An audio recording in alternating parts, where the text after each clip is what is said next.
In this activity, your job is to decide if each table of values has a linear relationship present within it or not. If I were you, I would pause the video, try out each of the tasks on here, and then restart the video and see if your results match up to mine. The plan here is that you'll look through each table of values and look for the action in the x's and the action in the y's and see if there is a linear pattern happening. In this top table, when we look through the x's start at 3 and go to 6 and then 9 and 12 and 15. Over here in the x column, the x's all increase by 3. In the y column, we go from 12 to 24 to 48 to 96 to 192. The y's all get multiplied by 2. With linear relationships, the slope requires that we have a fixed rise compared to a fixed run, and that means we need to have addition or subtraction patterns in the x's corresponding to addition or subtraction patterns in the y's. In this top table, with an addition pattern of +3 in the x's, we have a corresponding multiplication by 2 in the y's, and that will not give us a linear relationship. So the answer here would be no, not a linear relationship. And for the y, as x goes up 3, you could say y doubles.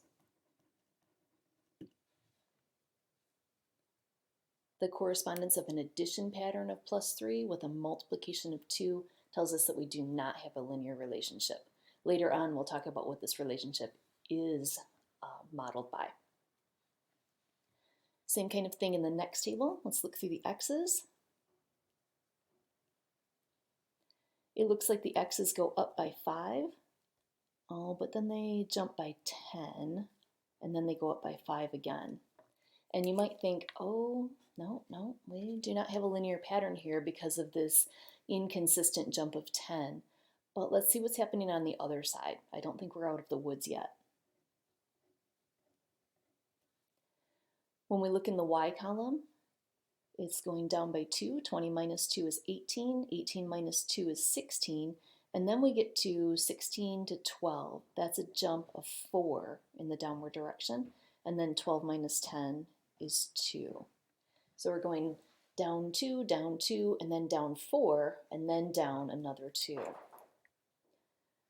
So in the spot in the x column where we jumped by 10, which is 2 sets of the jump of 5, in the y column, correspondingly, we were going down by sets of 2, and then we jumped downward by 2 sets of 2. So it's essentially like having a missing point in here. If we had had the extra point in the table of 15, 14, then I think it would have been a bit more straightforward to see that yes, we do have a linear pattern. The answer here is yes. And for the reasoning, as x goes up 5, y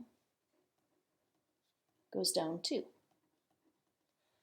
And this means that each time your x increases by 5, your y value decreases by 2. This is the same idea as rise over run. Your rise would be -2 for going down 2, and your run would be +5 for going to the right 5 units.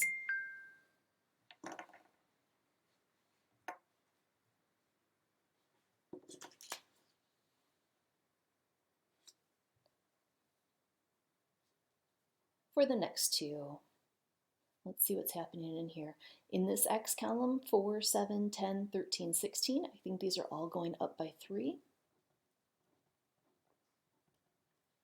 In the y column, 20, 24, 28, 32, 36.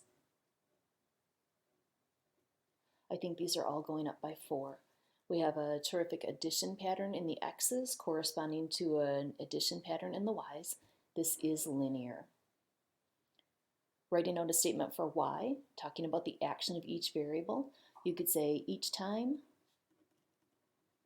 x increases 3, or increases by 3, y increases by 4.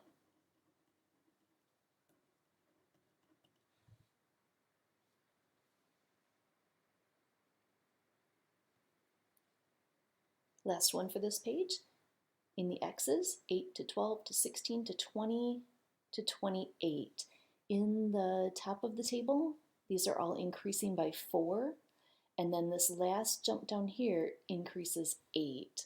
And just like in the second table, this doesn't mean that we don't have a linear relationship necessarily. Let's see what's happening in the y's. Over here in the y's, it's dropping from 20 to 18, so dropping 2, and then dropping 2, and then dropping 2. These are all subtract 2. And then to go from 14 down to 10 is subtract 4.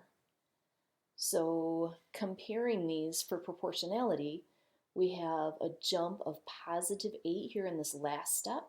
That's 2 sets of 4. And then we have a jump of negative 4 in this last step, which is 2 jumps of negative 2. This is linear. For reasoning here,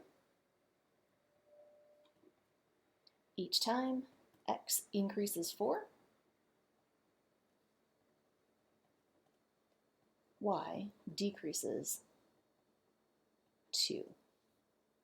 Notice that you don't write decreases by negative 2, it's just decreases 2. The decreases takes care of the negative on there.